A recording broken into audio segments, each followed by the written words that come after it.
딱 한 달 됐는데 7월 15일 날에 무슨 일이 있었는지 기억나십니까? 한 달 전에 터키에서 군부 쿠데타가 일어났었는데 실패했죠. 그게 이제 전 세계적으로 탑 뉴스였었습니다. 여러분들 이제 그 뉴스를 들으셨을 때 어떤 생각이 들으셨습니까? 저는 개인적으로 그 뉴스를 딱 들으면서 생각이 났던 것이 에스겔 38장 말씀이었습니다. 그리고 이제 에스겔 38장 말씀을 통해서 연결되어졌던 게 이제 우리가 마지막 때를 살아가고 있다는 것을 다 알고 있지만 이 마지막 때 가운데서도 정말 그 끝을 향해서 가고 있구나라는 것이 실감이 나면서 이제는 정말 팔을 뻗으면 그 끝이 닿을 것 같은 그런 생각을 좀 하게 됐습니다. 왜냐하면 에스겔 38장에 그 전쟁에 대한 예언이 나오는데 그 전쟁이 마지막 때 이스라엘을 향하여 이제 공격하는 적그리스도의 그러한 곡의 전쟁에 대해서 예언하고 있습니다. 많은 사람들이 그걸 곡과 마곡의 전쟁으로서 이제 많이 이해하고 있는 그러한 전쟁인데요. 이것이 굉장히 중요한 이유가 이 에스겔 38장의 전쟁이 일어난 다음에 그 다음에 일어나는 것이 따라오는 것이 이제 다니엘서 9장에 기록하고 있는 70일의 사건 가운데 마지막 한 일의 사건이 이제 시작되어지는 것입니다. 그리고 나면 그 마지막 한 일의 시작이 카운트 딱 되어지는 순간부터 이제 맥시멈 7년이라는 시간이 우리에게 주어지는 것입니다. 그리고 환란전 휴거를 우리가 바라볼 때 7년 그 시간 안에서 이루어지겠죠. 환란전이니까 그 초반에 있을 걸로 우리가 예상을 하는데 그 휴거의 사건까지 생각할 때 우리에게 주어진 이 땅에서의 시간이 결코 많지 않다라는 것이죠. 그래서 제가 그것을 그 터키의 사건을 딱 봤을 때 긴장도 되면서 또 한편으로 굉장히 익사이딩하는 또 그런 기대를 갖는 또 그런 사건이 되기도 했습니다. 그래서 제가 그 사건을 딱 이제 접하고 나서 처음으로 에스겔서 말씀을 정말 진지하게 제가 피고 말씀을 다시 한번 보게 됐습니다. 에스겔서를 처음 본 게 아니라 때를 분별하는 그러한 긴장감을 가지고 이제 이 에스겔 38장의 메시지가 정말 어떻게 풀어지는 건지 제가 정말로 성경을 피고 기도하는 마음으로 성경을 다시 보다가 제가 이제 발견한 게 우리가 흔히 이제 이해하는 것이 고개 전쟁이 이란이 먼저 이스라엘을 공격하고 나면 그 다음에 러시아가 터키를 끌어들여 가지고 이스라엘을 공격하는 전쟁이 38장의 전쟁이라고 많이들 알고 있습니다. 그리고 인터넷에 찾아서 그것에 관련된 메시지를 들어보시면 대부분 다 그렇게 이제 말씀을 하고 있습니다. 그래서 저도 사실 그런 메시지를 접하고 그런 글들을 읽으면서 그렇게 뭐 전체적인 머저리티가 그렇기 때문에 저도 그런 것으로 생각을 하고 있었는데 제가 이제 그 터키의 사건을 통해서 에스겔서를 직접 펴서 말씀을 좀 보던 가운데 그게 아니라는 것을 제가 발견했어요. 그래서 이것을 제가 처음에 깨달았을 때 조금 마음에 부담감과 불편함이 있었어요. 대부분 성경학자들부터 해서 마지막 때 깨어있는 목사님들이 전하시는 말씀이 러시아가 주 세력이 돼서 내려온다고 하는데 제가 발견한 것으로는 이게 아닌 거예요. 그래서 처음에는 좀 충돌이 일어나더라고요. 제 성격이 다른 사람들이 오른쪽으로 갈 때 제가 왼쪽으로 가는 성격이 아니라 저는 가야 할 길을 가는 성격인데 이걸 어떻게 해야 되나 해서 제가 정말 진지하게 다시 한번 그 말씀을 또 다시 보게 됐어요. 그래서 사실 제가 이것을 깨닫게 된 게 2주 전입니다.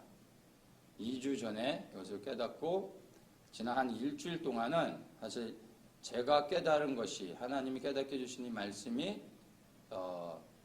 정말 맞는 것인가 아닌 것에 대한 어떤 검증이랄까요? 그 일주일 시간을 그렇게 보냈어요. 그리고 일주일에 이것을 더 구체적으로 좀 연구하고 계속 확인하는 과정 가운데서 러시아가 아니구나라는 것에 확신을 더욱더 갖게 됐습니다. 그래서 주저함 없이 이제 오늘 그 부분에 대해서 제가 나누려고 합니다. 여러분이 혹시 이제 곡감마곡의 전쟁에 대해서 알고 있을 때 그것이 다들 이제 러시아라고 하고 있는데 이거는 예언에 대한 말씀이죠. 그러니까 진리에 대한 것을 제가 다른 신식으로 아니다라고 말하는 게 아닙니다. 진리는 오직 예수죠. 그리고 오직 예수 그리스도를 통하여 구원을 받습니다. 이건 변함이 없는 건데 지금 제가 말씀을 나누고자 하는 것은 예언에 대한 것입니다. 예언은 우리가 이것입니다라고 단언해서 얘기할 수 있는 것은 아닙니다. 그래서 제가 이제 깨닫게 된 것을 제가 나눌 때 여러분들이 좀 오픈된 마음으로 그걸 한번 들어보시고 결정은 여러분들이 하시면 되는 것입니다. 이 예언의 말씀이 서로 다르다고 해서 이것이 구원의 문제로 연결되어져서 갈라서게 되는 것은 아니니까 여러분들 오픈하셔서 한번 들어보시고 여러분이 기도하시는 가운데 결정하시면서 이 마지막 때에 대한 분별들을 하시면 좋을 것 같습니다. 자, 먼저 제가 그러면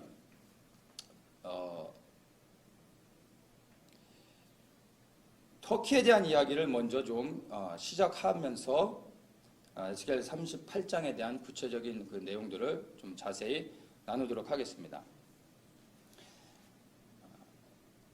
모하멧이라는 사람이 이슬람 종교를 창시한 것은 우리가 다 알고 있습니다. 그가 알라의 계시를 통해서 나이가 50이 넘어서 이제 이슬람교를 창시했습니다. 그리고 그가 이제 병으로 이제 갑자기 죽게 됐어요. 그러면서 그가 죽을 때 그 이슬람교도의 그 자리를 이 창시자로서 이제 이슬람교를 운영을 하다가 그가 죽을 때 후계자를 정하지 못하고 그냥 죽게 됐습니다. 그래서 그가 죽은 다음에 후계자를 놓고서 이슬람권에서 이제 싸움이 일어나게 됩니다. 그래서 오늘날 우리가 흔히 이슬람교 하면은 시아파와 수니파를 얘기하는데 이 시아파와 수니파가 이 이슬람교를 창시한 모하멧의 후계자를 놓고 다투다가 나눠진 것입니다. 그래서 시아파는 이 이슬람을 창시한 모하멧의 그 혈통, 그 부족의 혈통에서 후계자가 나와야 된다라는 것이고 그 수니파는 그것을 반대하는 사람들입니다. 그래서 절대 다수가 수니파고 이란이 시아파입니다. 이란과 이라크 정도가 시아파고 절대 다수의 아랍권들이 수니파입니다. 그래서 이제 이렇게 후계자 자리를 놓고 이제 싸우다가 이제 후계자를 이슬람교의 모하멧의 후계자 자리를 칼리프라고 합니다. 그래서 칼리프 제도를 시행하면서 이제 후계자를 계승하는데 처음에는 어쨌든 혈통을 따라 이 모하멧의 자리를 계승해야 된다고 해가지고 그 부족에서 이제 후계자가 나왔습니다. 근데 이제 반대쪽에 큰 영토를 차지하고 막강한 영향력을 행사하고 있었던 다른 부족들이 그냥 그 절대적인 권력을 그 조그만 부족에게 주고 싶지 않죠. 그래서 그들이 후계자를 세운 칼리프를 암살하고 자기가 또 칼리프가 되기도 하고 막 이러면서 분쟁이 일어납니다. 계속 분쟁이 일어나다가 반대쪽 수니파에서 이제 칼리프가 되고 권력을 장악하게 되니까 시아파 쪽에서는 이제 자기들만의 이맘이라는 새로운 지도자를 만들고 독자적으로 갑니다. 그리고 또 한쪽에서는 자기들 부족만의 어떤 그 칼리프 제도를 시행하면서 뭐 너도 나도 후계자라고 하면서 막 분열이 일어났던 것이 이제 이슬람교의 역사입니다. 그러던 가운데 저 북쪽에서 이제 쿠르드족이 내려와서 그 오늘날의 그 터키 지역을 장악해 나가기 시작합니다. 그리고 엄청나게 빠른 속도로 중동 전체 지역을 장악했을 뿐만 아니라 저 동유럽의 한 부분을까지 이제 올라가고 밑으로는 예멘 그리고 동쪽으로는 이라크까지 이란을 제외한 이라크까지 장악을 하고 서쪽으로는 모로코, 튀니지까지 엄청나게 넓은 지역을 장악합니다. 그게 이제 우리가 역사 속에서 알고 있는 오스만 투르크 제국입니다. 그래서 그렇게 해서 한 600여 년을 오스만 제국이 이렇게 그 중동의 패자로서 자리를 유지하다가 시간이 흘러서 그렇게 가다가 이 오스만 대제가 우리가 알아야 되는 게 쿠르드족입니다. 그러니까 이슬람교도로 나중에 개종은 했지만 혈통적으로 이방인인 거예요. 아랍 사람이 아닙니다. 그러니까 그가 이슬람 제국을 이제 장악을 했는데 본인이 이슬람교도로도 개종을 했지만 자기가 칼리프가 되고 싶은데 자기는 될 수가 없는 거예요. 아랍 사람이 아니기 때문에. 그래서 그가 이제 만든 게 술탄 제도입니다. 그러니까 이슬람교는 우리가 다 아는 것처럼 정치와 종교가 완전히 하나로 가는 거죠. 근데 이제 본인이 칼리프가 될 수가 없기 때문에 정치와 종교를 분리시켜서 술탄 제도라는 것을 만듭니다. 그래서 종교는 종교대로 가게 하고 자기가 정치적으로 이제 그 제국을 장악해서 이제 운영해 나가게 되죠. 근데 중요한 것은 국민의 대부분 그 오스만 제국 안에 살아가고 있는 많은 대부분의 사람들은 다 이슬람교도이며 아랍 사람들이 많았다라는 것이죠. 자, 그렇게 해서 하여튼 시간이 흘러서 600년이라는 기간 동안에 이제 오스만 제국이 유지가 됩니다. 그러다가 1차 세계대전이 발발을 하는데 우리가 아는 것처럼 독일이 1차 세계대전에 이제 전쟁을 일으킨 나라죠. 근데 그때 독일뿐만이 아니라 오스트리아나 헝가리, 불가리아 이렇게 연합했던 걸로 알고 있는데 거기에 오스만 제국도 전쟁의 동맹국으로 독일의 동맹국으로 전쟁을 일으키는 나라로 참여를 합니다. 그래서 이제 전쟁을 시작했다가 1차 세계대전이 이제 패전을 하게 됐죠. 1차 세계대전이 이제 패전을 하면서 오스만 제국도 패전국이 됩니다. 그 패전국이 되면서 그 엄청난 그 제재를 받으면서 이제 또 유럽의 나라들로부터 이제 그 공격을 받으면서 나라가 완전히 멸망할 정도의 위기까지 갔다가 그때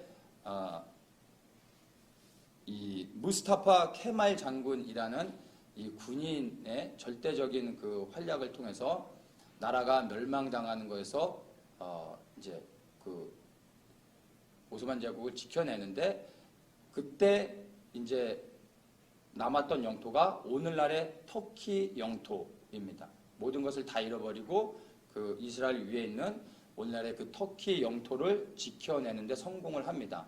그리고 나서 그 무스타파 케말 장군이 나라 이름을 이제 터키라고 바꾸고 완전한 민주주의 그 유럽의 완전한 민주주의 시스템을 받아들여 가지고 오늘날의 이제 정부가 시작된 겁니다. 그래서 우리가 이해해야 되는 것이 터키는 그 내면을 보면 완전한 이슬람이지만 정치적으로 보면 완전한 민주주의 국가입니다. 그러니까 중동 안에 있는 아주 독특한 나라인 것이죠. 그래서 그가 이제 터키를 시작할 때 어떻게 했냐면 정치와 종교를 완전히 분리시키면서 국민들의 인권을 보장해 줬습니다. 특별히 여성의 인권, 그리고 여성에게 투표권도 주는 이런 파격적인 이제 그 정치를 하면서 민주주의를 시작하게 됐습니다. 그래서 우리가 이제 이해해야 되는 것이 이슬람은 단순한 종교가 아니라 종교를 넘어 그 이상이죠. 그래서 이들이 세력을 갖게 되면 반드시 모든 사람을 이슬람화 시킵니다. 그렇죠? 그 지역을. 그래서 이슬람이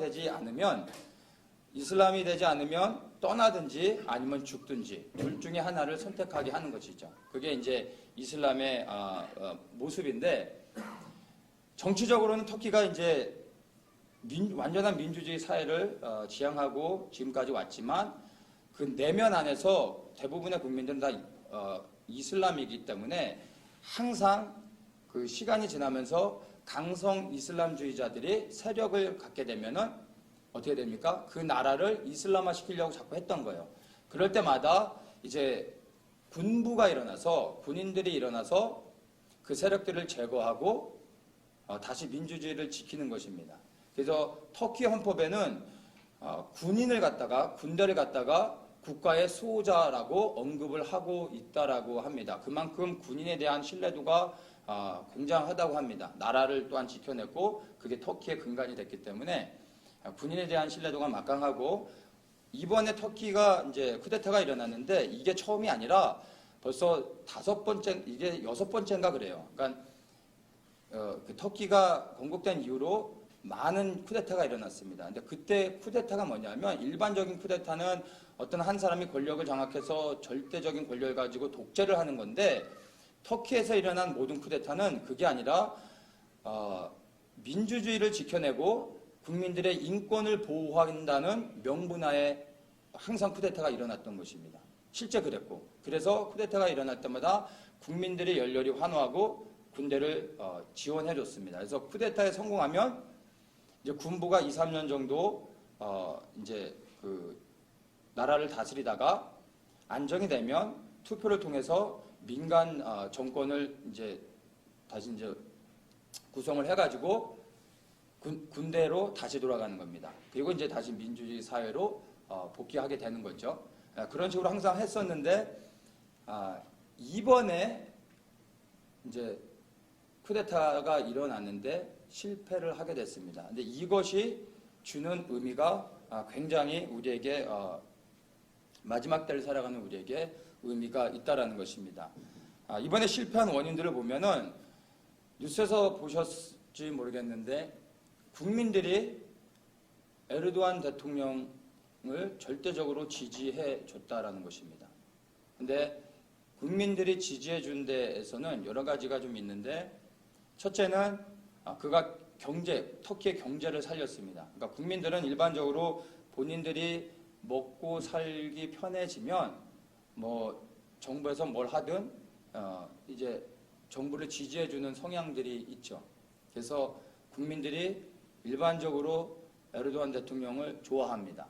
그리고 두 번째가 그 에르도안 대통령이 굉장히 강성 이슬람 원리주의자입니다. 그래서 이슬람 성직자들이 그를 열렬히 지지해주고 있습니다. 그래서 쿠데타가 일어났을 때 에르도안 대통령이 직접 국민들에게 나가서 자기를 지지해줄 것도 호소를 했지만 무슬림 성직자들이 그 종교인들에게 메시지를 보내가지고 밖에 나가서 이제 군인들을 저지하라고 압력을 가했다고 합니다.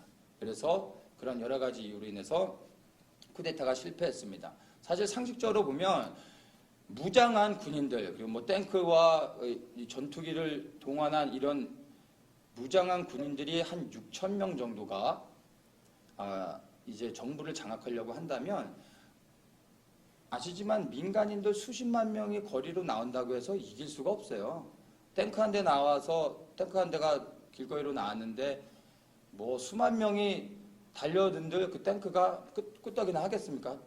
이건 말도 안 되거든요. 근데 6시간 만에 쿠데타가 실패했습니다. 그거는 이 군사 쿠데타가 말씀드린 것처럼 자신들의 어떤 이득을 위해 권력을 장악하려고 했던 것이 아니라 민주주의를 지키려고 했던 것인데 국민들이 지지를 해주지 않으니까 군부에서 손을 놓은 거예요. 국민들이 지지해주지 않는데 쿠데타를 일으킬 명분이 없는 거죠. 항상 터키에서의 쿠데타는 국민을 위한 것이고 인권과 민주주의를 지키기 위한 것이었는데 국민이 원치 않으니까 쿠데타가 성공하지 못하게 된 것입니다. 자, 여기서 또 한 가지 봐야 되는 게 에르도안 대통령이 경제를 성장시켰다고 말씀을 드렸는데 그가 경제를 성장시켰던 원동력이 그 나라 안에서 뭔가를 만들어서 수출하고 뭐 이런 것으로 하는 것이 아니라 중동의 오일머니, 이슬람 채권을 받아들였어요. 엄청나게 많은 이슬람 채권을 투자를 받아가지고 경제를 성장시킨 것입니다. 아시는 것처럼 이슬람 오일머니가 들어오게 되면 그 오일머니를 받아들이면 반드시 그 사회는 이슬람화 될 수밖에 없습니다. 그래서 이제 그것을 볼 때 지금 에르도안 대통령이 강성 이슬람주의자고 엄청나게 많은 그 오일머니를 터키 안에 끌어들였다라는 것은 이제 이슬람화 시켜가고 있다라는 것으로 또한 우리가 볼 수 있습니다. 그래서 이 에르도안 대통령이 2007년에 총리가 됐는데 총리가 된 이후로부터 군부와 끊임없는 갈등을 유발했었습니다. 그러면서 이제 이 사람이 조금씩 모든 입법부, 사법부, 행정부 모든 사회와 국가기관의 자신의 영향력을 이제 넓혀가면서 반대 세력들을 제거해 가고 있었는데 이제 군부가 막바지에 다다라서 이제 거의 반대 세력들이 제거되는 상황 가운데서 이제 더 이상 뒤로 물러설 수 없어서 쿠데타를 일으켰던 것입니다. 근데 이제 쿠데타가 실패한 다음에 그 다음에 우리가 주목해서 봐야 되는 게 실패하자마자 어떻게 합니까? 그 군부 쿠데타를 저지한 다음에 뉴스에서 보셨는지 모르겠는데 뭐 한 5만에서 6만 명 정도의 반정부 세력들을 완전히 다 제거했다고 합니다. 지금도 계속 그 일을 하고 있고 그래서 뭐 크게는 대법관들도 옷을 벗기고 교수들과 또 국가기관의 군인부터 해서 경찰 그리고 정보당국에 있는 본인을 반대하는 모든 그 세력들을 이 기회에 완전히 반정부 세력이라고 해서 제거를 했다고 합니다. 터키가 원래는 총리 내각제입니다. 내각제인데 2014년에 에르도안이 대통령제로 바꾸고 본인이 대통령에 출마합니다. 그리고 대통령에 2014년에 당선이 됐습니다. 그래서 내각제와 대통령제가 병행돼서 실행을 하고 있다가 이번 쿠데타를 통해서 이제 어떻게 되죠? 완전한 대통령제, 절대적인 권력을 가진 대통령제로 바뀌어질 수밖에 없는 것입니다. 아마 제가 알기로는 이제 단임제로 알고 있는데 단임제면은 5년이죠. 그러면은 이제 2014년이니까 한 반 정도 지난 건데 나머지 이제 한 2년 반 정도가 남았다고 볼 수 있는 거예요. 그 남은 2년 반 동안에 그가 이제 어떻게 할 것이냐 그것을 우리가 이란을 보면 알 수 있습니다. 이란이 1979년에 그 이슬람 이 혁명을 통해서 친미 성향의 그 왕조를 무너뜨리고 이제 완전히 서방의 모든 나라들과 단절을 하고 이제 이슬람 제국으로 완전히 바꿨습니다. 그게 오늘날의 이란이죠.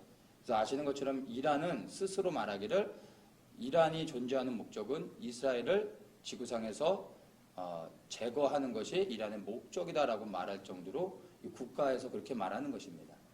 자, 이란이 그런 모습인데 이제 터키가 그러한 모양으로 가고 있다는 것을 우리가 인식하고 있어야 됩니다. 자, 이제 터키의 이 상황들을 볼 때 말씀을 드린 것처럼 이것을 통해서 이 터키가 앞으로 완전한 이슬람 원리주의 나라로 바뀌어가는 것은 너무나 분명한 이제 사실이고 이제 그렇게 되어졌을 때 이것이 어떻게 되죠? 이스라엘에 분명한 엄청나게 큰 위협이 된다라는 것을 우리가 인식을 해야 됩니다. 이제 그것이 에스겔 38장의 전쟁과 연결되어지는 것입니다. 그래서 이제 가디언에서는 이 터키의 쿠데타 사건을 가지고 이제 뭐라고 언급을 했냐면 군부 독재는 최악의 정부 형태지만 선출된 독재자 역시 그보다 나은 것은 아니다. 지금 돌아가는 상황을 보면서 이 가디언지에서 이제 이렇게 말하는 것입니다. 또 보스턴 글로브는 뭐라고 얘기했냐면 군부 쿠데타 실패는 민주주의의 승리가 아니었다라고 말하고 있어요. 그러니까 그 앞을 내다보는 거죠. 이 군부 쿠데타가 실패한 다음에 그걸 저지하고 나서 터키의 민주주의가 승리했다라고 막 언급했지만 사실은 민주주의 승리가 아니라 실패라고 말하고 있는 것입니다. 그러니까 이제 이 터키가 앞으로 어떻게 흘러갈지를 왜 서방 세계에서 다 그 흐름들을 보고 있다라는 거죠. 의미하는 바들이 있습니다. 자, 그러면 이제 본격적으로 제가 에스겔 38장의 전쟁, 이스라엘과 고개 전쟁에 대해서 좀 말씀을 나누겠습니다. 우리가 앞에서 말씀드렸지만 터키를 주목해야 되는 것이 이제 성경에서 예언되어진 모든 말씀들이 그 역사의 시간 안에서 다 성취가 되어졌습니다.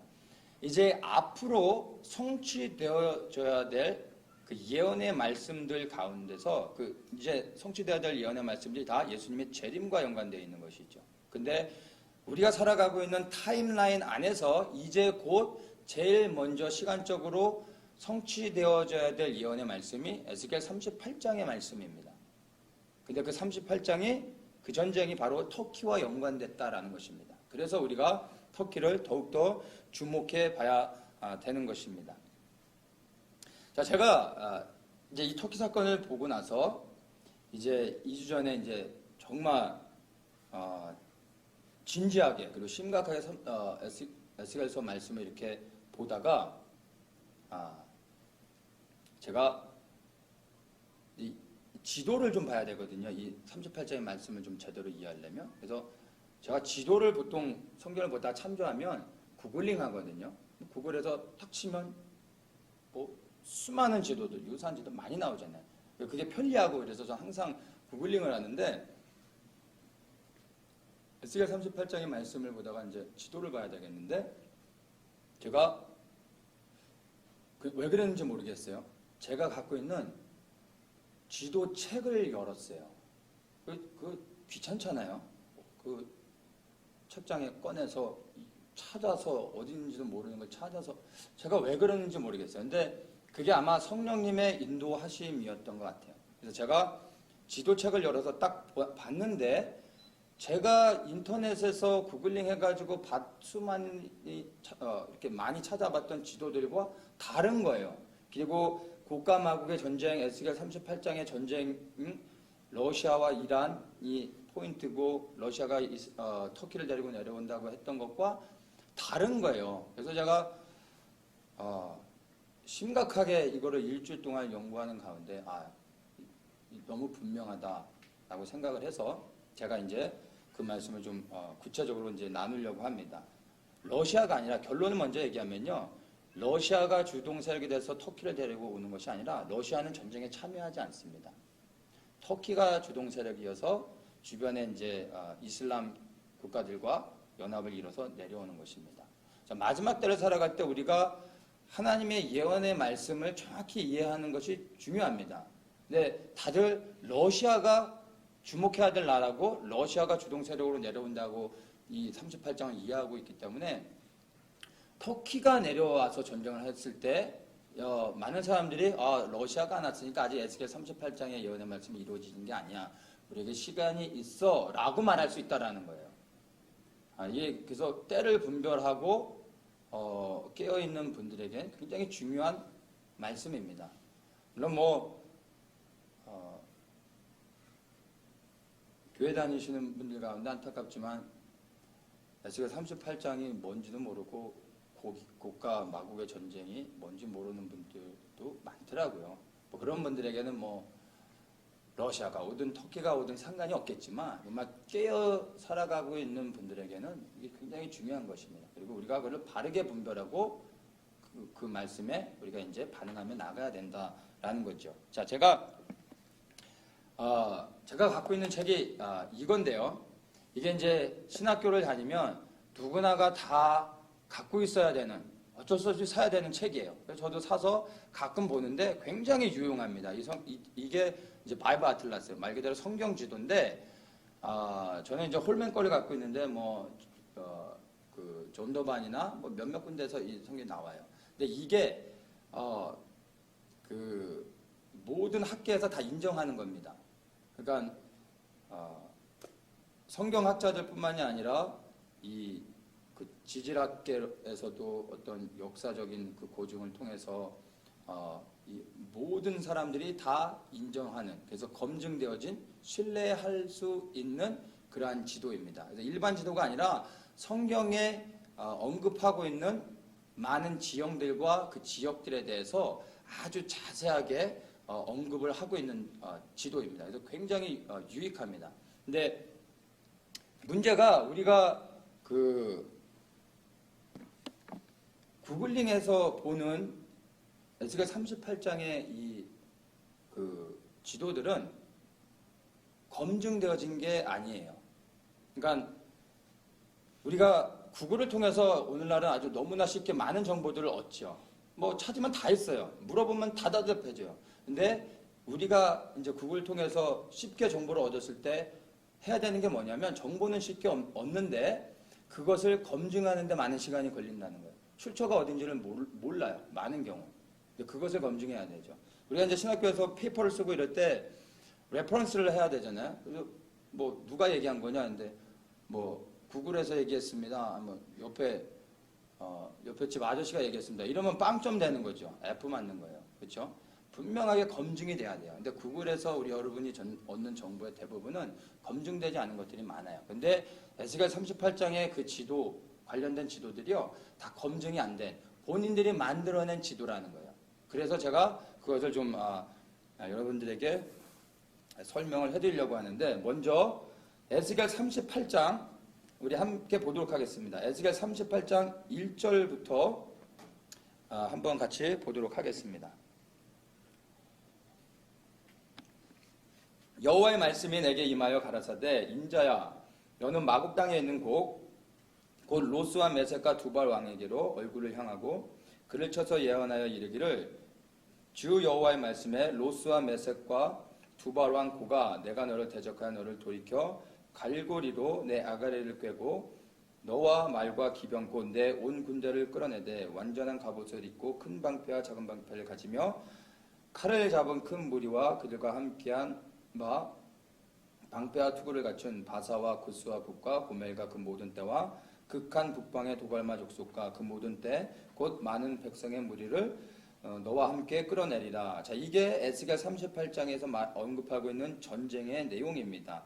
그래서 여기서 우리가 주목해야 되는 게 이제 마국 땅 2절에 있는 곡 로스 메섹 두발, 그 다음에 그들과 함께 오는 자들 5절에 바사와 구스와 북과 고멜과 도갈마 족속. 자, 이들을 분별해내면 전쟁이 어디에서 나게 되는지를 우리가 알 수 있게 되는 것입니다. 자, 먼저 이것을 우리가 이해하려면은 창세기 10장으로 좀 돌아가서 봐야 됩니다. 지금 여기 언급하고 있는 이 사람들이 창세기 10장에 언급되어지는 사람들입니다. 창세기 10장을 먼저 좀 한번 좀 보도록 하겠습니다.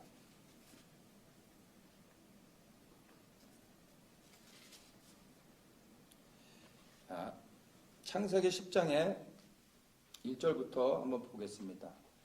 우리 아시는 것처럼 이제 창세기 10장은 홍수 후의 사건입니다. 노아가 이제 그 홍수 사건 후에 이제 홍수가 끝나고서 하나님의 심판이 끝난 다음에 자기의 이제 자녀들과 함께 다시 세상에 내려와서 이제 인류의 역사를 시작하는 거죠. 아시는 것처럼 노아의 홍수 심판을 통해 하나님이 세상을 멸하셨습니다. 심판하셨습니다. 이제 인류는 노아의 후손을 통해서 다시 세상에서 번성하게 되는 것입니다. 그리고 노아의 후손들이 어떻게 흩어져서 어디로 가서 그들이 정착하여 살아가는지에 대해서 언급하고 있는 내용입니다. 우리가 주목해야 되는 게 노아의 이제 후손들이 셈, 함, 야벳이 있는데 우리가 주목해야 되는 사람이 야벳 그리고 함입니다. 왜냐하면 셈은 이 에스겔 38장에서 언급하지 않아요. 그래서 야벳과 함의 후손들을 우리가 주목해서 보려고 합니다. 자, 1절부터 제가 한번 읽겠습니다. 노아의 아들 셈과 함과 야벳의 후에는 이러하니라. 홍수 후에 그들이 아들들을 낳았으니 야벳의 아들은, 여러분 잘 기억하세요. 이름들을 고멜과 마곡과 마대와 야왕과 두발과 메섹과 디라스요. 고멜의 아들은 아스그나스와 위박과 도갈마요. 야완의 아들은 엘리사와 달시스와 기tim과 도달입니다.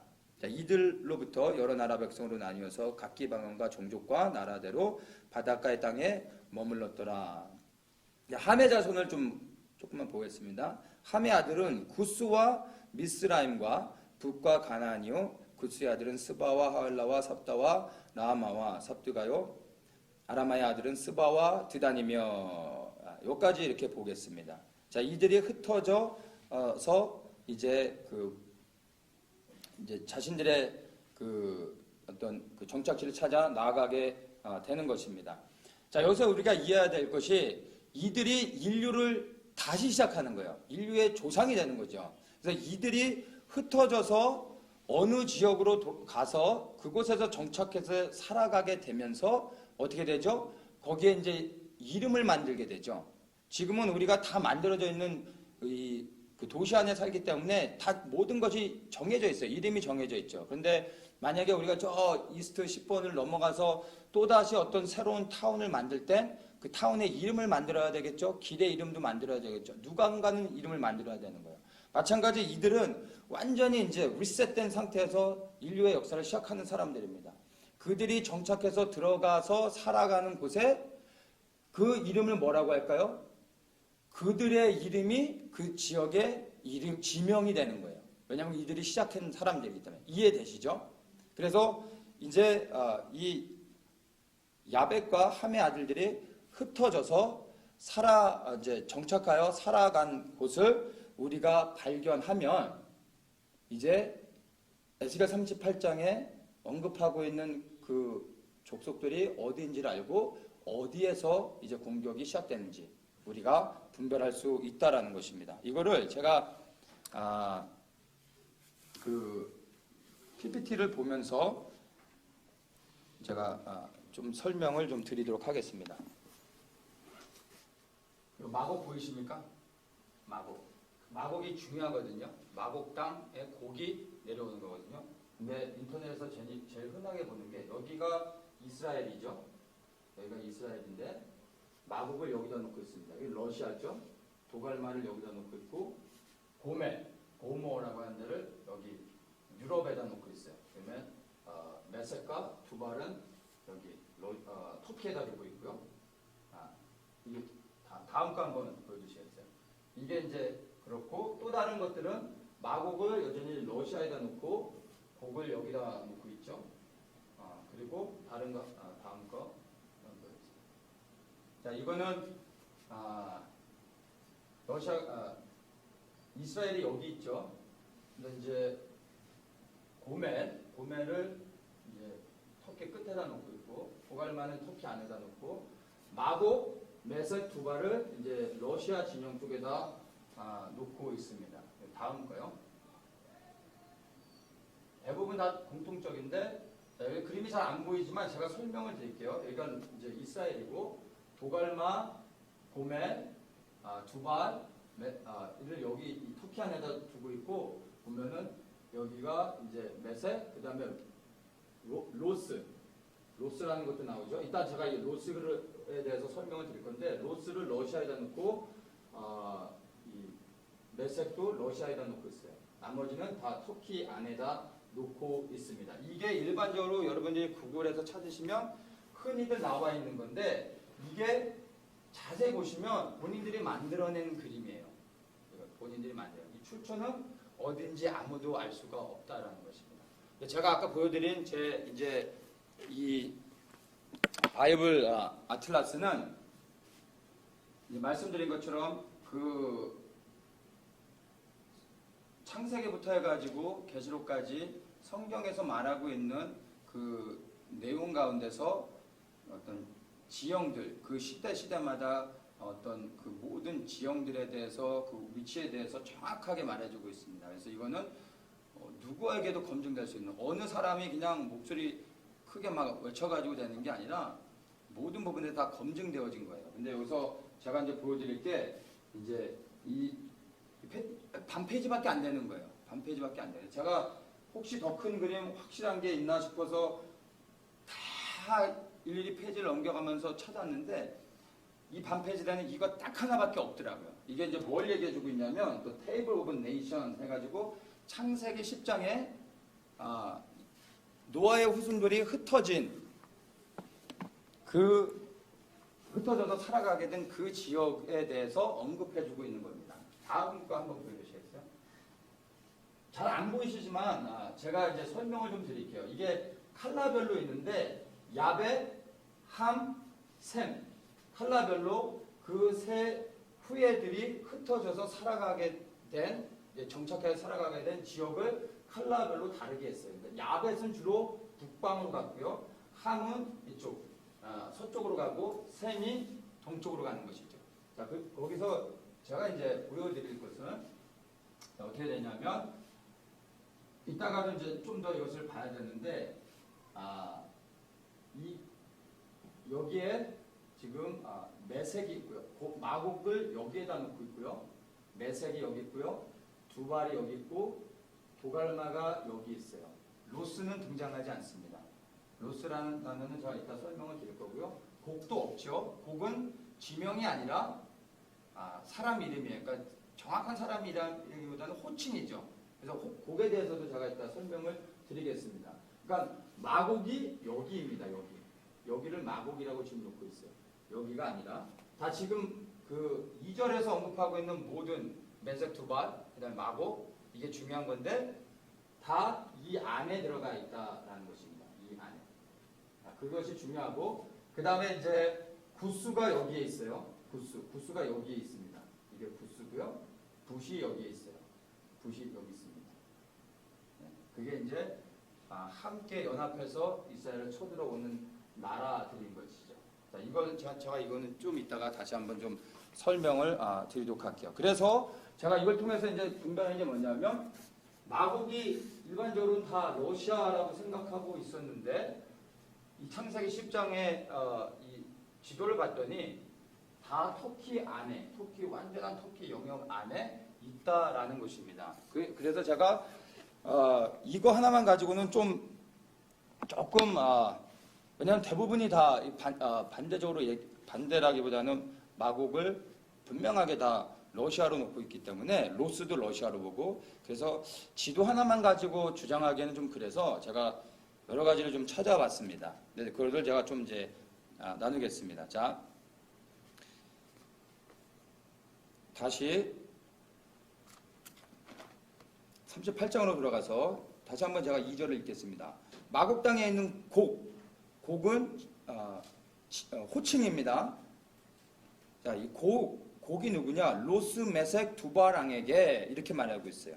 그러니까 3절에 로스와 메색과 두발 왕 고가 이렇게 말하고 있어요. 그러니까 곡은 로스, 메색, 두발의 왕인 것을 우리가 알 수 있습니다. 그리고 메색과 두발이 어디 있었냐면 아까 지도를 보면 바로 터키 영역 안에 있었다는 것을 우리가 분명히 알 수 있다라는 것입니다. 자, 메색을 많은 지도들이 모스크바, 이제 러시아, 그 로스도 러시아로 두고 있다라는 거예요. 그러면서 설명하는 것을 메색이라는 단어가 그 메색이라는 단어 안에서 오늘날의 모스크바라는 단어가 파생이 되어졌다라고 말합니다. 언어학적으로. 그러니까 메색의 후손들이 나중에 러시아로 흘러 들어가서 거기에 정착했다라는 거죠. 그래서 메색을 러시아로 본다라는 거예요. 그래서 러시아가 내려온다라는 것이죠. 그리고 이제 로스를 설명하기를 로스는 러시아의 왕이다라고 많은 글들에서 이제 얘기하는 것을 제가 좀 찾아봤고, 그다음에 로스를 유명한 성경학자들이 이거는 너무나 분명한 의심할 여지가 없는 러시아다라고 언급했다라는 것입니다. 그러니까 더 이상 물어볼 이유가 없다라는 거예요. 자, 그러면 문제가 생기는 게 성경에서 로스가 러시아다라고 말하면 우리가 노코멘트입니다. 성경이 이렇게 말합니다. 때문에. 근데 사람이 로스는 러시아다라고 말했을 때 우리는 의심해야 돼요. 불신이 아니라 건강한 의심. 진짜 그런 거 아닌가를 살펴봐야 된다는 것입니다. 근데 제가 그걸 살펴봤을 때 아니다라고 제가 말씀을 드리는 것입니다.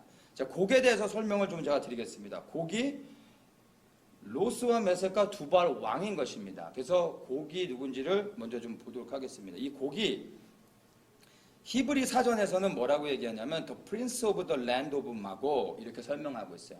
그러니까 마곡 땅의 왕인 거예요.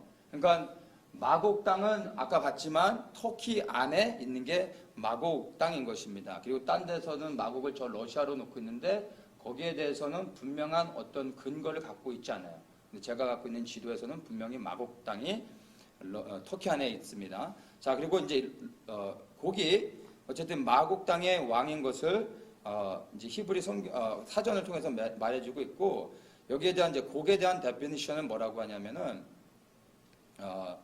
uncertain derivation, 그러니까 출처가 불확실한 유래를 가지고 있다, 뭐 이런 의미로 해석하면 되겠죠. 그러니까 곡이라는 이름은 우리가 볼 때 좀 불분명한 어떤 기원을 가지고 있다. 이렇게 해석하면 될 것 같아요. 그러니까 히브리 사전에서조차도 곡에 대해서 정확하게 말하고 있지 않다라는 것입니다. 왜냐하면 이게 지명이 아니라 호칭이기 때문에 그렇게 말하고 있고, 또 어떤 부분에서는 또 이렇게 말합니다. Some northern nation, 그러니까 어떤 북쪽의 나라, 이런 식으로 곡에 대해서 설명을 하고 있다라는 것입니다. 그러니까 북쪽에 있는 나라의 왕으로 우리가 곡을 이해하면 됩니다. 자, 그리고 로스를 많은 이제 그 러시아가 이제 곡이다라고 말하는 이유가, 이제 많은 유명한 학자들이 로스는 의심할 여지 없이 러시아다라고 말했기 때문에 정말로 의심하지 않고 다 러시아라고 이제 단언을 했던 것을 제가 좀 발견하게 됐는데, 자, 이것을 제가 영어 사전을 찾아봤더니 그렇지가 않아요. 그러니까 에스겔 38장은 한글 성경으로만 읽으면 해석이 좀 불가능해요. 그래서 여러 가지 성경을 다 같이 좀 활용을 해야 됩니다. 제가 ESV 버전으로 한번 읽어드릴게요. Son of man, set your face toward the Gog of the land of Magog, the chief prince of Meshech and Tubal, and purpose against him. 그러니까 처음에는 똑같아요. 이제 그 마곡 땅에 있는 고객에게 이제 말하는 거고요. 근데 한글 성경에서는 로스와 메섹과 두바랑에게 이렇게 말하고 있어요. 그런데 영어 성경에서는 제가 읽어드렸지만 The chief prince of Meshech and Tubal 이렇게 말하고 있어요. 로스란 단어가 없어요. 그러니까 제가 다른 영어 버전을 다 찾아봤는데 모든 영어 성경에서 로스라고 언급하고 있는 데는 딱 한 군데예요. NASB에서만 로스라고 언급하고 있어요. 다른 모든 성경은 The chip이라는 단어를 씁니다. 로스란 단어를 쓰지 않고. NASB 성경에 대해서 굳이 장점을 굳이 만들어서 얘기한다면 NASB는 단어 중심으로 성경을 만들었습니다. 그러니까 성경 내용의 단어별로 성경의 의미들을 이해하려고 하면 조금 도움이 될 수 있어요. 그런데 그 문맥을 놓고 성경을 읽으면 NASB는 읽을 만한 성경이 못 돼요. 그래서 독자들로부터 다 외면을 당해서 지금은 제가 출판이 되고 있는지는 모르겠어요. NASB가 그런 겁니다. 그래서 NASB에서만 chip이라고 하지 않고 로스라고 쓰고 있습니다. 그리고 뉴 킹 제임스 버전에서도 로스라고 하고 있어요.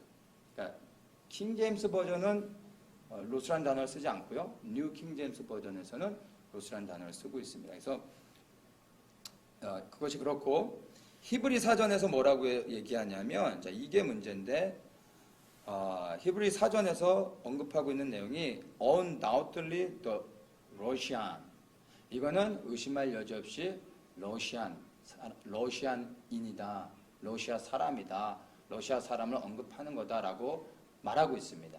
그런데 여기에 대해서 어떻게 멘션이 이어지냐면은 who are mentioned by Byzantine writer of the 10th century.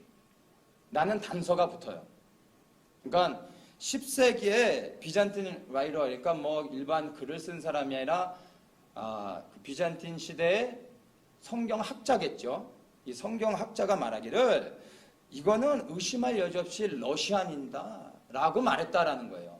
그렇게 단서를 달아서 분명히 이건 러시안인을 말하는 거다라고 했다라는 것입니다. 말씀드렸지만 칼빈이 뭐라고 얘기했죠? 구원은 취소되지 않는다고 얘기했어요. 성경에서 구원은 취소되지 않는다고 써 있으면 우리가 그대로 믿으면 되는데, 아무리 유명하다고 해서 칼빈이 얘기해서 그러면 맞아, 이러면 여러분 그것 때문에 우리가 어떻게 해야 되죠? 이 칼빈의 구원론 때문에 이 회개하는 데 나아가지 못하고 그냥 나는 구원 받았어, 그냥 의지적으로 믿고 죄를 회개하는 데 나아가지 않아서 구원을 잃어버릴 사람들이 많이 있어요.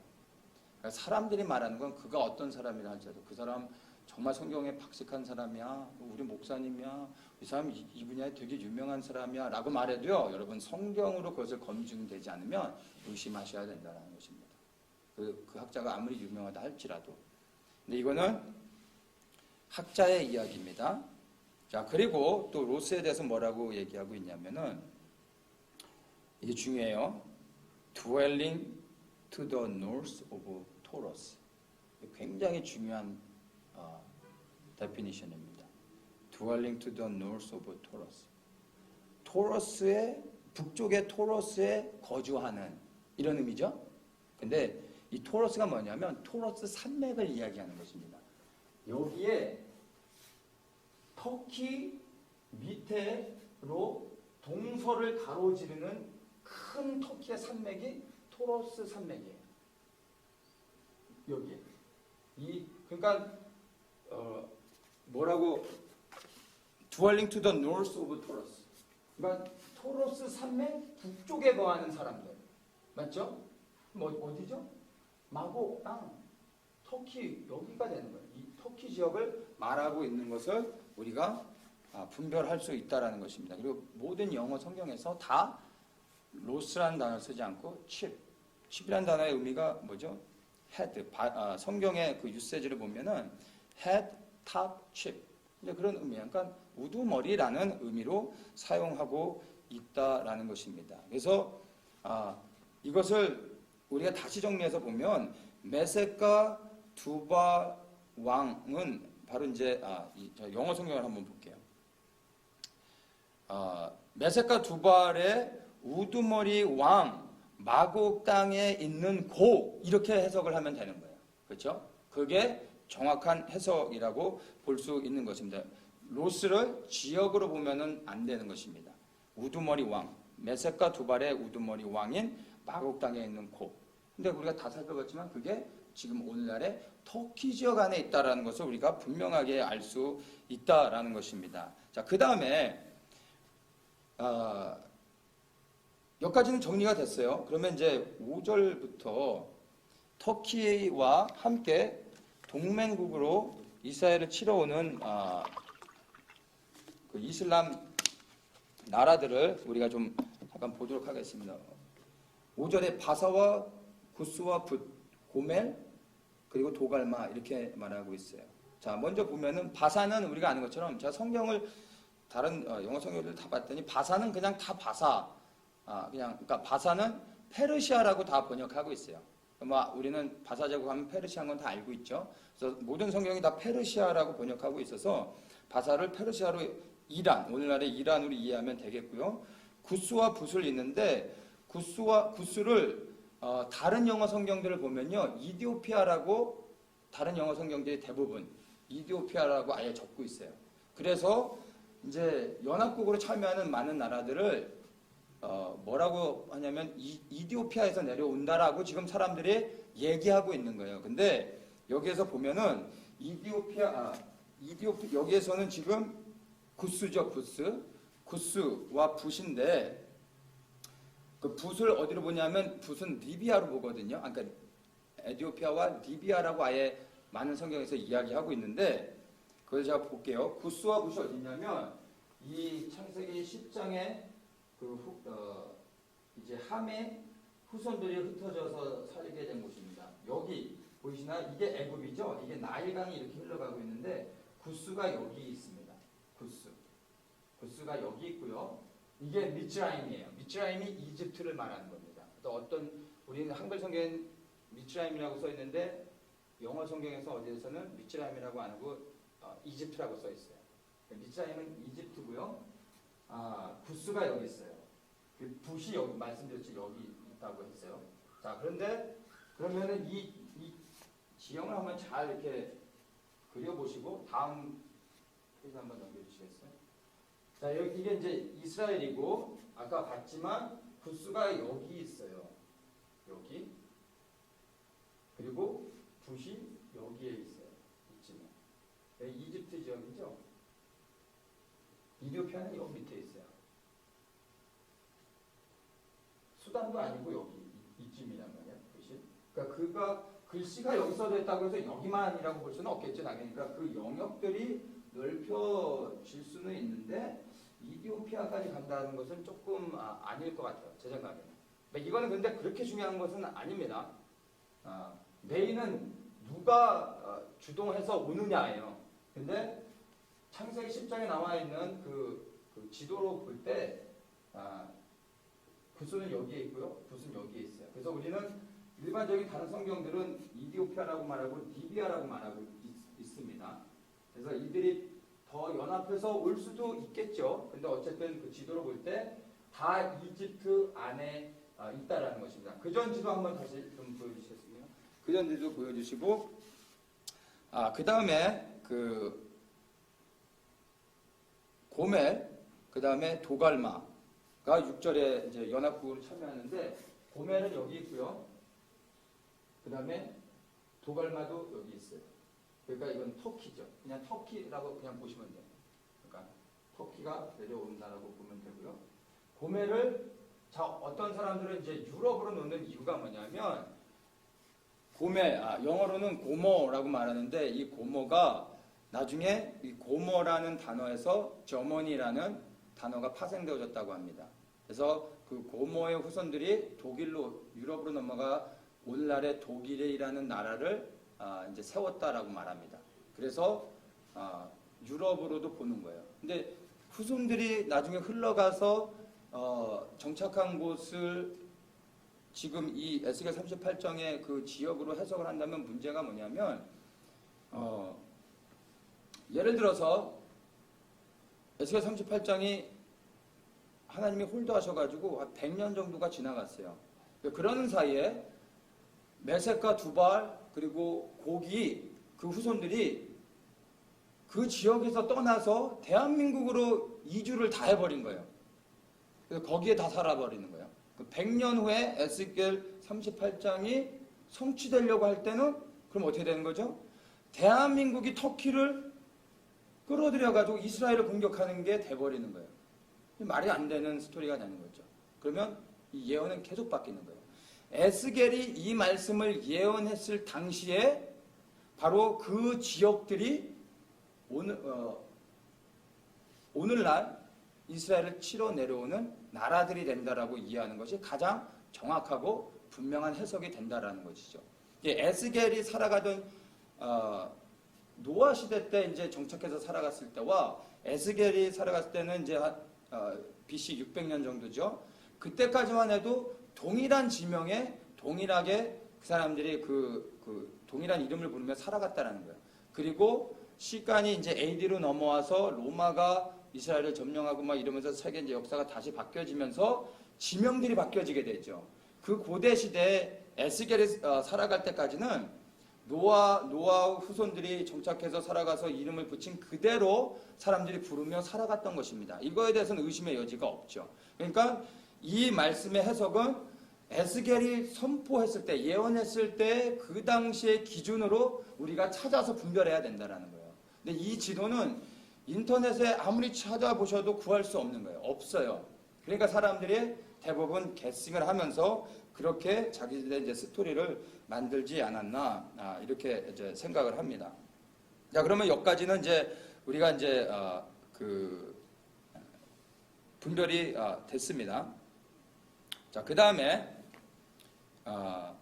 또 하나 볼 것이 여기까지 본 김에 13절의 말씀 한번 볼게요. 스바와 드단과 다시스를 얘기하고 있는데 이렇게 전쟁이 일어나고 나면 이제 그 전쟁을 일으킨 자들을 비난하는 사람들이 있어요. 그게 이제 13절에서 말하고 있는 스바와 드단과 다시스의 상부 그들이 일어나서 그 부자들이 내게 이르기를 내가 탈취하러 왔느냐, 터키를 향해 말하는 거죠.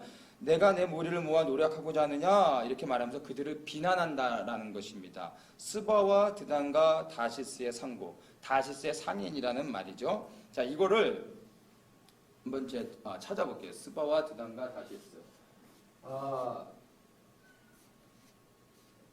스바를 영어로 시바라고 하는데 여기입니다. 여러분 한번 보세요. 이스라엘이 여기 있고 스바는 여기입니다. 여기가 어디냐면 다음 지도 한번 보여주시면 맨 밑에 예멘 지역이죠. 예멘. 그리고 그 전으로 돌아가서 여기가 드단, 영어로 데단이라는 여기가 이제 그린 색깔이죠. 함의 후손 이렇게 보이죠. 여기에 드단. 여기서부터 이제 영역을 좀 넓혀갔겠죠. 이게 오늘날의 어디죠? 사우디아라비아입니다. 이 사우디아라비아와 예멘이 연합해서 터키를 비난하는 거예요. 근데 이게 맥센스가 되는 게요. 사우디아라비아와 예멘이요 굉장히 친한 나라예요. 같은 이제 순입하고 그 다음에 예멘이 이란으로부터 이제 이란의 반정부 이 시위대들, 그러니까 뭐 지하드 같은 이런 반정부 세력들이 예멘을 막 공격했을 때 예멘이 사우디아라비아에 지원을 요청했어요. 그때 작년인가? 그때 이제 사우디아라비아가 전투기를 보내가지고 엄청나게 폭격을 했습니다. 예멘을 지켜줬어요. 그러니까 사우디와 예멘은 친합니다. 서로 보호해주고 있죠. 자, 그래서 어쨌든 사우디와 예멘이 연합해서 터키를 비난하는 거고요. 그 다음에 여기서 이제 다시스가 나오죠. 다시스의 상인이라고 말하는데 다시스가 어디냐면 여기가 다시스입니다. 이 지역을 다시스라고 말합니다. 다시스가 야베서부터는 다시스가 있는 넘어갔어요. 창세기에서는 이게 좀 문제가 있는 게 창세기에서는 다시스라고 말하지 않고요. 그 야베자 후손이 달시스라고 말해요. 달시스라고 나옵니다. 그리고 에스겔 38장에서 여기서는 다시스라고 말해요. 그러니까 우리 한글 성경으로 보면 전혀 다른 사람이 되는 거예요. 달시스와 다시스는 완전히 다르죠. 근데 영어 성경을 보시면 똑같아요. 타시스. 근데 한글 성경에서는 다르게 쓰고 있어요. 근데 왜 그런지는 저는 모르겠습니다. 그래서 그 야베서 우선 달시스가 다시스를 얘기하는 것입니다. 근데 다시스 여기가 오늘날의 이탈리아입니다. 이탈리아. 여기가 그리스죠. 여기가 이제 터키가 이제 바다를 건너 여기까지 그리고 국경을 불가리아랑 마주하고 있고요. 여기가 이제 이탈리아입니다. 그러니까 이탈리아라고 했을 때 제가 볼 때는 유럽 연합들이 이제 터키를 비난하는 거라고 볼 수 있어요. 왜냐하면 터키가 아시는 것처럼 유럽 연합에 가입하는 게 꿈이었는데 실패했죠. 그리고 이제 쿠데타도 실패하면서 완전히 이슬람으로 바뀌어지게 되는 상황 가운데서 이제 유럽 연합에 가입하는 것은 물거품이 됐죠. 그러면 터키는 더욱더 반서방주의 그리고 반서방주의가 되면서 반이스라엘주의로 가겠죠. 유럽 연합과 완전히 이제 끝나는 것입니다. 자, 여기서 이제 그러면서 그 부자들이 내게 이르기를 하면서 내가 탈출하느냐 하면서 비난하는데 여기 부자들을 한글 성경은 부자라고 말하고 있고 또 히브리어에서는 이거를 뭐 젊은 사자들이라고 말하고 있어요. 근데 이거를 제가 ESV 버전으로 한번 읽어드릴게요. 뭐라고 얘기하냐면 Siba and Dedan and the merchants of the Tarshish 여기까지는 똑같아요. And all its leaders will say to you.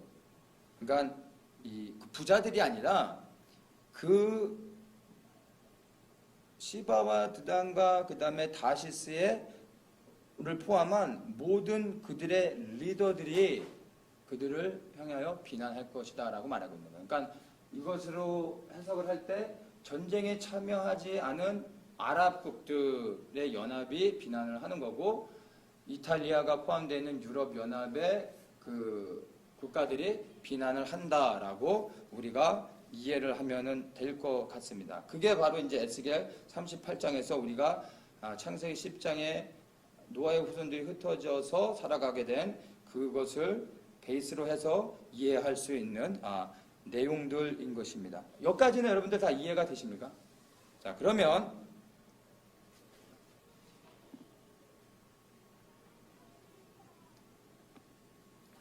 한 가지를 더 좀 힌트를 드리면 지금까지 이스라엘이 4번에 걸쳐서 중동 전쟁을 거쳤습니다. 4번의 중동 전쟁을 거쳤는데 이 4번의 전쟁 가운데 중동 국가가 아닌 쉽게 얘기해서 아랍과 이슬람 세력의 국가들이 아닌 외부의 세력들 아시아나 서방 그리고 유럽이나 이런 데서 참여해가지고 이스라엘을 공격한 전쟁은 한 번도 없었습니다. 다 이슬람권 아랍 국가들의 연맹을 통해 이스라엘을 공격해서 4번의 중동 전쟁이 있었습니다. 그렇다면 앞으로 있게 될 그 전쟁이 러시아는 중동이 아니죠. 러시아는 이슬람도 아닙니다. 그런데 러시아가 내려온다라는 것은 우리가 상식적으로 지금까지 있었던 중동 전쟁을 볼 때 우리가 또 분별할 수 있는 하나의 또 포인트가 되는 것입니다. 자, 그래서 우리가 터키를 더욱더 주목해야 되는 것입니다. 어떤 사람들 몇 년 됐어요. 여러분들 아실지 모르겠는데 한번 4, 5년 됐던 것 같은데 이란이 뭐 핵을 이제 거의 다 만들어가지고 이제 곧 칠 수밖에 없다라고 해서 이스라엘이 가만히 있을 수 없어서 이스라엘이 이란을 먼저 치고 이란과 전쟁이 일어나고 나서 이란이 패하게 되니까 이란과 군사동맹국인 러시아가 터키를 데리고 내려온다. 이 스토리는 참 맞는데 일어나지 않았어요. 그렇죠? 반드시 일어난다고 했는데 일어나지 않았어요. 그러니까 이거는 우리가 만들어 놓은 시나리오 안에서 그때는 될 것처럼 보였지만 아니라는 거예요. 근데 이거 우리가 이제 성경을 보면 이란은 터키가 내려올 때 같이 연합국으로 내려오는 것입니다. 이란과의 전쟁을 치르고 나서 다시 에스겔 38장의 전쟁이 되어지는 게 아니라 그냥 터키가 주동 세력이 돼서 내려오는 거고요. 괜히 전쟁할 생각도 없는 러시아를 이렇게 자꾸 나쁜 나라로 보시면은 안 돼요. 러시아가 한편으로는요, 미국보다 나아요. 미국은 지금 뭐 동성애 뭐 이런 것도 다 허용하고 있지만 러시아는 그런 부분에서는 뭐 완전히 푸틴이 감옥에 보내버리고요. 그런 부분에서는 또 확실합니다. 그래서 러시아를 자꾸 우리 이 서방의 미국의 개념으로는 러시아는 나쁜 애들이야 이런 개념들을 갖고 있는데 그 러시아 괜히 잘못도 안 했는데 너무 이렇게 그 선입견을 가지고 보지 마시기 바랍니다. 그래서 러시아는 전쟁에 참여하지 않는다는 것을 우리가 좀 이해해야 될 것 같습니다. 자, 여기까지 이해가 됐으면 이제 이 전쟁의 목적이 무엇인지에 대해서 좀 간단히 보겠습니다. 오늘의 목적이 사실은 에스겔 38장에 대한 바른 해석을 하는 것이기 때문에 제가 여기에 초점을 맞췄고 그 전쟁 후에 그리고 39장에 나오는 내용도 중요한 것들이 있는데 그건 제가 간략하게만 좀 보도록 하겠습니다. 자, 이렇게 전쟁이 일어나요. 근데 이게 엄청난 중동의 세력들이 연합해서 내려오는 건데 이스라엘이 이들을 당해낼 수가 없는데 전쟁에 승리하게 됩니다. 어떻게 승리하냐 하면은 우리가 이제 말씀을 보겠습니다. 38장 이제 18절을 한번 보겠습니다. 17절에서는 이제 그 터키를 마국 땅에 있는 곡을 끌어들이겠다라고 말씀하시는 예언이고요. 18장에 나주 여호와가 말하노라 그날의 곡이 이스라엘 땅을 치러오며 내 누가 내 얼굴에 나타나리라 하시면서 19절에 내가 투기와 맹렬한 노로 말하였거니와 그날에 큰 지진이 이스라엘 땅에 일어나서 이 지진이 일어난다는 겁니다. 근데 큰 지진이라고 하나님이 말씀하고 있는 거예요. 이거를 우리가 지진에 대해서 굉장히 좀 여기에 대해서 우리가 의미를 두고 기억하고 계셔야 됩니다. 이 지진이 얼마나 크냐면요. 바다의 고기와 공중의 새와 새들과 들의 짐승들과 땅에 기는 모든 벌레와 지면에 있는 모든 사람이 내 앞에서 떨 것이며 모든 산이 무너지며 절벽이 떨어지며 모든 성벽이 땅에 무너지리라. 그러니까 모든 생물체, 사람을 포함한 모든 이 땅의 생명체들이 다 벌벌 떨 정도의 엄청난 지진이 이스라엘 땅에 있다라는 것입니다.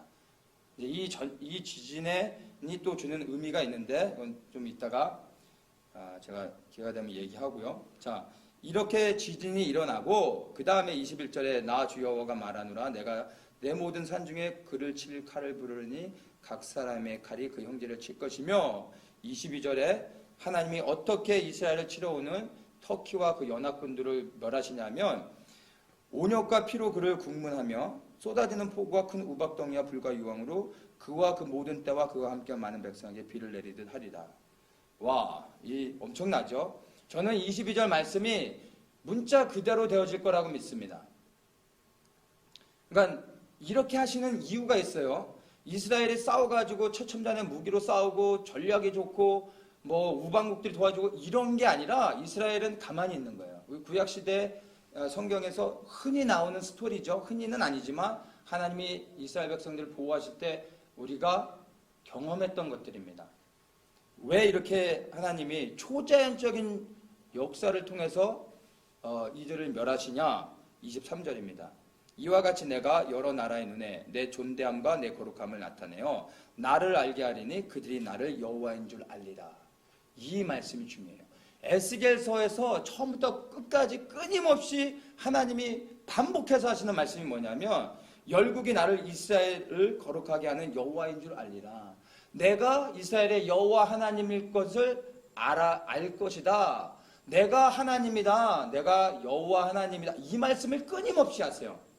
에스겔 38절에 이 마지막 때 일어나는 전쟁은 이스라엘을 위한 전쟁이 아니라 하나님의 더럽혀진 이름을 회복하기 위한 전쟁이라는 거예요. 그렇기 때문에 이 전쟁에 어느 누구도 감히 나서서 참여할 수 없는 거예요. 이스라엘조차도 본인들이 나가서 싸우는 것이 아니라 하나님의 초자연적인 역사를 통해서 하나님이 그들을 완전히 멸하시는 것을 지켜보게 되는 것입니다. 그걸 통해서 이스라엘 사람들이 이제 어떻게 해요?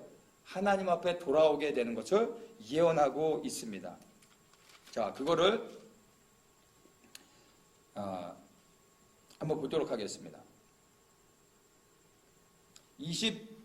39장에 보면 많은 이야기들이 있는데 이것들 제가 좀 넘어가고요. 이 전쟁이 끝난 후에 전쟁에 이기고 나서 22절에 이렇게 21절부터 제가 읽겠습니다. 내가 내 영광을 열국 중에 나타내어 열국으로 나의 행한 심판과 내가 그 위에 나타난 권능을 보게 하리니 그날 이후에 전쟁이자 에스겔 38장의 전쟁 후에 이스라엘 족속은 나를 여호와 자기들의 하나님인 줄 알겠고 이렇게 말하고 있어요. 이 전쟁을 통해 이스라엘 백성들이 구약에서 말하고 있었던 성경에서 말하고 있었던 하나님이 진짜 하나님이셨구나 라고 알게 된다는 거예요. 왜냐하면 여러분들이 이스라엘을 어떻게 이해하실지 모르겠는데 이스라엘에 살고 있는 유대인들이요 절대 다수가 세속 유대인입니다. 말만 유대인이고 키파는 쓰고 있지만 그게 그냥 하나의 폼인 거예요. 하나의 전통일 뿐이고 하나님을 믿지 않는 유대인들, 세속 유대인들이 넘쳐납니다. 절대 다수가 세속 유대인이에요. 그러니까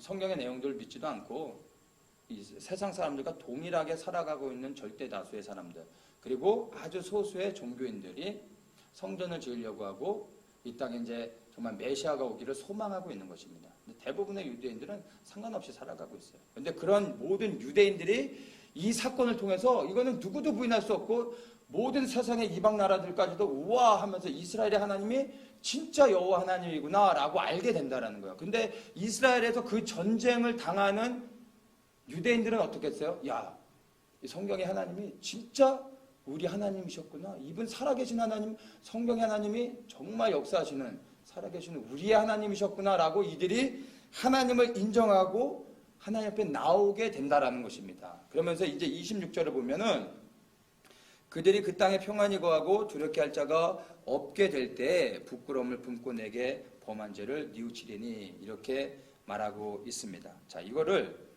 제가 세 번역으로 한번 읽겠습니다. 이스라엘이 고국 땅으로 돌아와서 평안히 살고 그들을 위협하는 사람이 없게 될 때에 이것이 바로 이스라엘이 1948년도에 건국이 되고 수많은 사람들이 이스라엘로 돌아왔어요. 그리고 지금 이스라엘 안에서 평안히 거하고 있습니다. 이거는 이미 성취되어진 사실입니다. 그 다음에 그들을 위협하는 사람이 없게 될 때에 자, 이 말은 지금 성취되지 않은 거예요. 이스라엘이 건국돼서 세상에 흩어졌던 많은 유대인들이 디아스포라들이 이제 알리야를 통해서 이스라엘 고토에 돌아와서 그 땅에서 살고 있습니다. 평안히 살고 있는데 그들은 늘 위협받고 있어요. 그 이스라엘을 둘러싼 모든 중동의 이슬람 적그리스도 세력들이 끊임없이 이스라엘을 공격하고 지도에서 멸하려고 하고 있다는 것을 우리는 너무나 잘 알고 있죠. 그러니까 그들이 지금 위협하는 사람들이 있습니까? 없습니까? 있어요. 그러니까 이 말씀은 아직 이루어지지 않았는데 뭐라고 얘기해요? 그들을 위협하는 사람이 없게 될 때에 이때가 언제죠? 에스겔 38장이 예언이 성취되는 날. 곧 다가올 그 예언의 말씀이죠. 이게 이 전쟁, 고가의 전쟁에서 승리하고 나면 그들이 어떻게 반응하냐면 수치스러웠던 일들과 나를 배반한 모든 행위, 그들이 구약 시대에서는 아브라함을 통해서 정말 하나님의 선민으로 백성으로서 하나님을 믿으며 살았던 이들이 이제는 하나님을 떠나서 살아가고 있어요. 이게 오늘날 이스라엘의 모습이잖아요. 근데 이 사건을 통해 이스라엘의 모든 유대인들이 이제 하나님 앞에 돌아온다는 거예요. 하나님을 떠나 살았던 그 죄악들을 부끄러워하면서 회개하면서 하나님께 나아온다라는 것이에요. 그것을 뉘우쳐 회개하여 하나님을 믿는 자들로 변화되어져서 이제 메시아를 소망하며 기다리고 그 메시아를 위하여 살아가게 된다라는 것을 지금 26장에서 언급하면서 예언하고 있다라는 것입니다. 자, 이것을 볼 때 이스라엘 건국은 이제 성취됐고 고가의 전쟁이 곧 일어나서 이제 그 모든 위협하는 세력들이 제거되어지고 나면 이제 이스라엘 백성들이 이제 정말 하나님을 믿는 구약 시대의 그 신실했던 하나님의 백성들로 그들이 이제 회개하며 나아가게 되는 것입니다. 그렇게 했을 때 우리가 이제 그 전쟁 후에 그 상황들을 충분히 생각할 수 있는 게 뭐냐면 이스라엘 백성들은 늘 성전 중심의 삶을 살았습니다. 그렇죠? 늘 예루살렘 성전을 향하여 살았습니다. 그런데 지금은 성전이 없어요.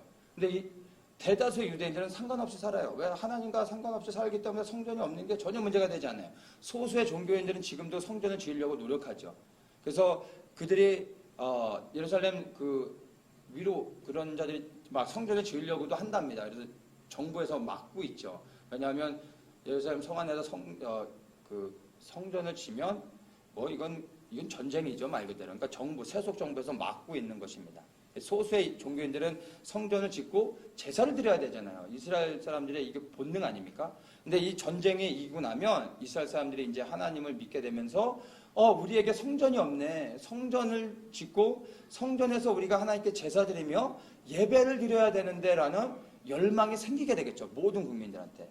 그리고 정부는 세속 정부지만 그 전쟁 후에 국민들이 연합하고 하나님께 돌아오면서 막 성전을 짓고자 할 때 그 어떤 나라를 하나로 더 이렇게 단합시키는 차원에서라도 정부가 이제는 성전을 짓는 걸 허락할 수 있다라는 것입니다. 그리고 지금 예루살렘 성전 안에는 황금돔이라고 하는 그 이슬람들이 세 번째로 성지로 여기는 그 이슬람 성전이 있는데 말씀드린 것처럼 이 터키의 세력들이 이스라엘을 공격하러 내려올 때 지진을 통해서 모든 것이 다 무너진다라고 성경이 분명히 언급하고 있어요.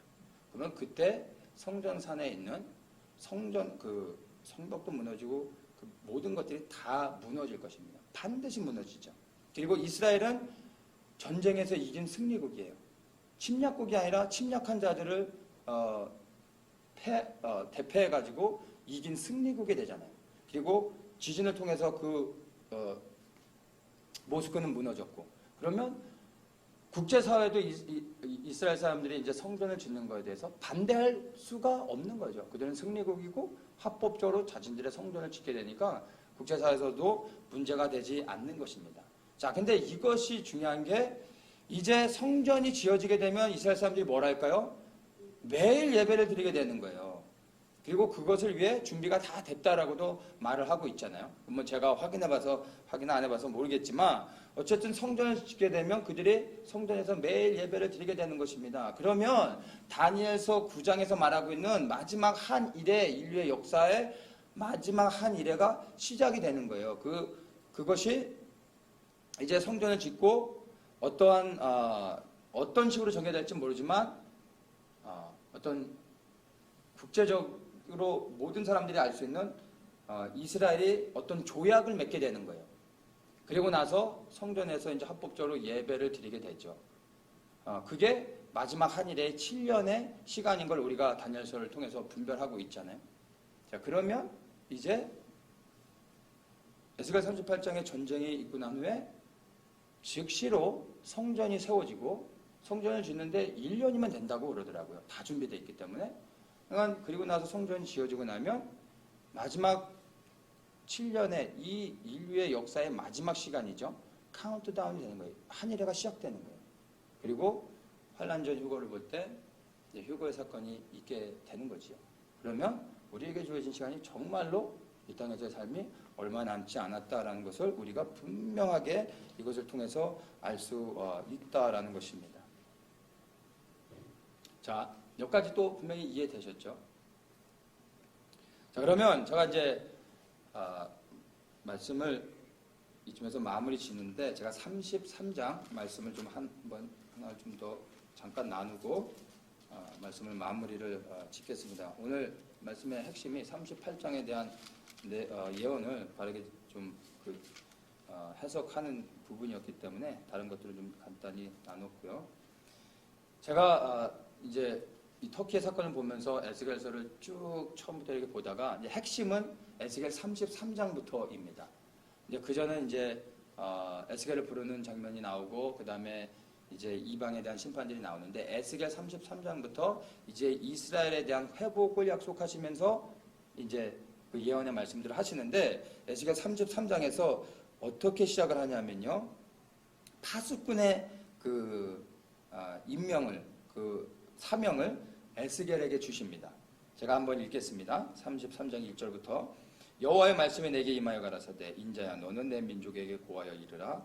내가 칼을 한 땅에 임하게 한다자, 그 땅 백성이 자기 중에 하나를 택하여 파수꾼을 삼은 그 사람이 칼이 그 땅에 임함을 보고 나팔을 불어 백성에게 경고하되, 나팔 소리를 듣고도 경비를 하지 아니하므로 그 임하는 칼에 재함을 당하면 그 피가 자기의 머리로 돌아갈 것이라. 그가 경비를 하였던들 자기 생명을 보존하였을 것이나, 나팔 소리를 듣고도 경비를 하지 아니하였으니 그 피가 자기에게로 돌아가리라.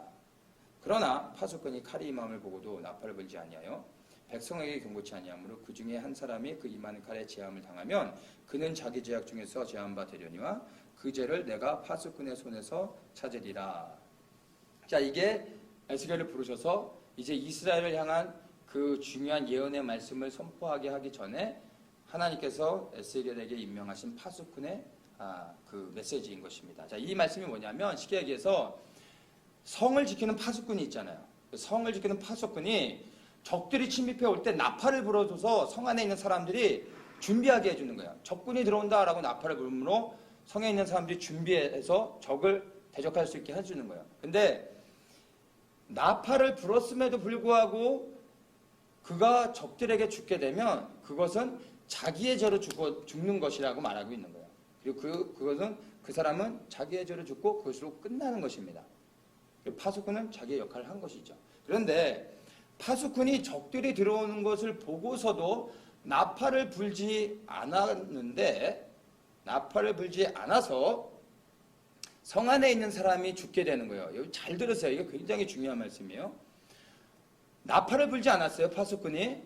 그래서 성 안에 있는 사람이 준비를 못해서 죽었어요.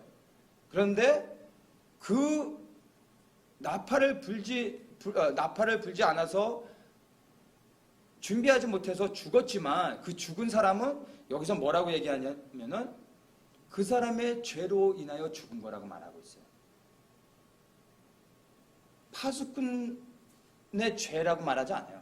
파수꾼 때문에 죽었다고 말하지 않아요. 그의 죄 때문에 그는 죽은 것이다. 그러니까 그 사람은 그 죽은 거에 대해서 일체 변명을 할 게 없다라는 거예요. 그리고 대신 그러나 파수꾼은 본인의 역할을 해야 되는데 그 역할을 못했기 때문에 이 죽은 자의 죄값을 그 파수꾼에게 찾겠다라는 거예요. 파수꾼이 나팔을 불지 않아서 죽게 됐다 할지라도 죽은 사람은 자기의 죄로 죽는 거라고 말하고 있는 거예요. 이게 우리에게 주는 굉장히 두려운 하나님의 말씀이라는 것입니다. 저는 못 들었는데요? 제가 얘기 안 해줬어요. 라고 변명할 수 없다라는 거예요. 이거 굉장히 무서운 말씀입니다, 여러분. 우리가 파수꾼 집에, 물론 이 파수꾼의 역할을 한다는 게 목사님 저 같은 사람들이 해야 되겠지만, 우리 한 사람 한 사람들이 이 시대의 파수꾼이 되어줘야 되는 거예요. 그래서 이러한 불상사가 일어나지 않도록, 그래서 이렇게 비참하게 죽는 사람이 없도록 우리 모두가 파수꾼이 되어야 된다는 것입니다. 성경에서 이 파수꾼은 라이센스를 받고 목산을 받고 이런 게 아니에요. 때를 분별하고 있는, 그리고 여호와 하나님을 사랑하면서 살아가고 있는 모든 우리가 파수꾼이 될 수 있는 거예요. 그리고 되어야 되는 거예요. 이 시대가 지금 어떻게 돌아가고 있는지를 우리가 이 사건들을 통해서 오늘 나눈 말씀들을 통해서 우리가 분별해야 되는 거예요. 그리고 파수꾼이 되어야 돼요. 그래서 때를 분별치 못하고 살아가고 있는 수많은 사람들을 향해서 우리가 외쳐야 된다라는 것이에요. 그게 요나에게 주셨던 하나님의 사명이잖아요. 요나는 원치 않았어요. 그러나 하나님이 명하셨죠.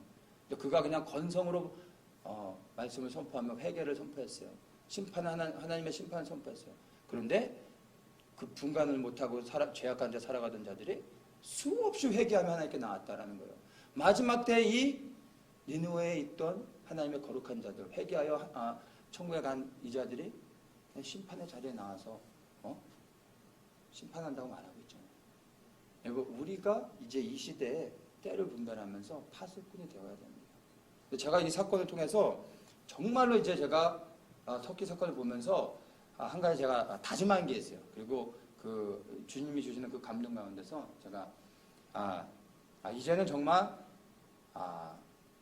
더욱더 나팔을 크게 불어야 되겠다. 세게 불어야 되겠다. 라는 다짐을 하게 됐습니다. 이게 나팔을 불므로 첫째는 저에게 유익하더라고요. 제가 더욱더 하나님을 두려워하는 가운데 이제 예수 그리스도가 다시 오실 때 그분은 우리를 위하여 언제든지 죽으실 수 있는 그런 사랑의 하나님, 십자가를 지시는 분으로 오시지 않아요. 그게 우리가 오해하고 있는 부분이잖아요. 예수님은 사랑의 하나님이시니까 그래서 나를 위해 죽으셨는데 내가 좀 잘못한들, 회개하지 않은들, 죄를 좀 졌다고 한들 그 사랑의 하나님이 뭐 화낼 줄도 모르는 분이 나를 지옥에 보내시겠어요?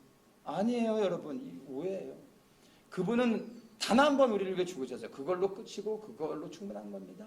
그 하나님이신 예수님의 피값으로 죄사함을 받은 우리가 그 어떻게 받은 구원인 것을 분별하지 못하고 그 예수께서 흘리신 피를 거룩히 여기지 못하고 분별하지 못해서 구원받았음에도 우리가 다시 죄 짓는 대로 들어가면 그거는 예수 그리스도를 능욕하는 거예요. 그리고 예수님께서 다시 오실 때는 우리를 구원하시는 분으로 오시는 게 아니라 심판자로 오시는 것입니다. 구원받았는데 그리스도를 위해 살지 않은 모든 자들을 심판하시는 것입니다. 그래서 우리가 이제 이 시대에 여러분 더욱더 깨어나야 됩니다. 우리의 삶이 여전히 썩어져 없어질, 주님이 오시면 다 한 줌의 재가 되어져 사라져 버릴 이 땅의 허탄한 것들, 내 육신의 정욕들과 그 어떤 감각적인 것들을 위해 살아가고 있다면 여러분 이제 그것들을 접어야 될 때가 정말 가까이 왔다라는 거예요. 우리의 삶을 돌아보며 때를 분별한다는 게 난 이거 알아. 에스겔 38장 말씀 나 이거 다 알고 계시록의 말씀도 난 다 이해하고 알고 있어. 이게 마지막 때를 분별하는 게 아니죠. 여러분 내 삶을 돌아보는 거예요. 두렵고 떨리는 가운데 다시 오실 예수 그리스도 그분이 심판자로 오실 때 나는 과연 고개를 들고 그분의 기쁨 가운데 당당히 설 수 있느냐 이 말이에요. 그러기 위해선 오늘도 내가 십자가를 지며 나를 구원하신 주님 앞에 땡깡을 부리며 하나님 이거 주세요 저거 주세요 이러실 수 있어요 라고 말하는 게 아니라 이제 묵묵히 그분이 명하신 자리로 돌아가서 예수 그리스도를 위하여 살아가는 것이죠. 그렇게 살아가며 이 파수꾼의 역할을 감당하며 선포하며 더욱더 크게 외치며 좌우를 분간하지 못하는 사람들을 세우고 격려하며 깨우고 다시 오실 주님을 소망하는 가운데 이제 영광스러운 주님을 맞이할 수 있도록 우리가 그렇게 살아가야 된다는 것입니다. 여기 계신 우리 모든 성도님들이 바로 그렇게 깨어서 파수꾼의 자리로 돌아가시기를 예수님의 이름으로 축복합니다. 우리 이 시간 한번 같이 기도하겠습니다.